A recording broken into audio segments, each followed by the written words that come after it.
امیر المؤمنین حضرت علی رضی اللہ تعالیٰ عنہ نے فرمایا، جس گھر میں ماں باپ روزانہ لڑتے ہیں اور ایک دوسرے کو گالیاں دیتے ہیں، جہاں گالیاں دی جاتی ہیں وہاں شیطان ہی ڈیرے ڈالتے ہیں، فرشتے نہیں، اور شیطان ان کو ہر وقت بھڑکاتے رہتے ہیں۔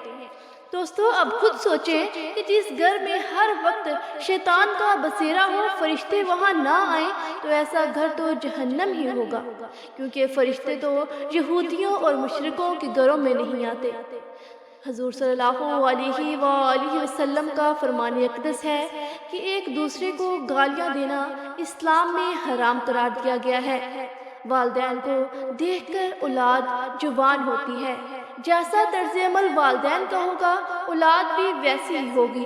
جن بچوں نے ساری عمر اپنے والدین کو لڑائی جھگڑا کرتے، گالیاں دیتے دیکھا، تو ایسی اولاد سے والدین کیسے توقع رکھ سکتے ہیں کہ ان کی اولاد فرما بردار ہوگی؟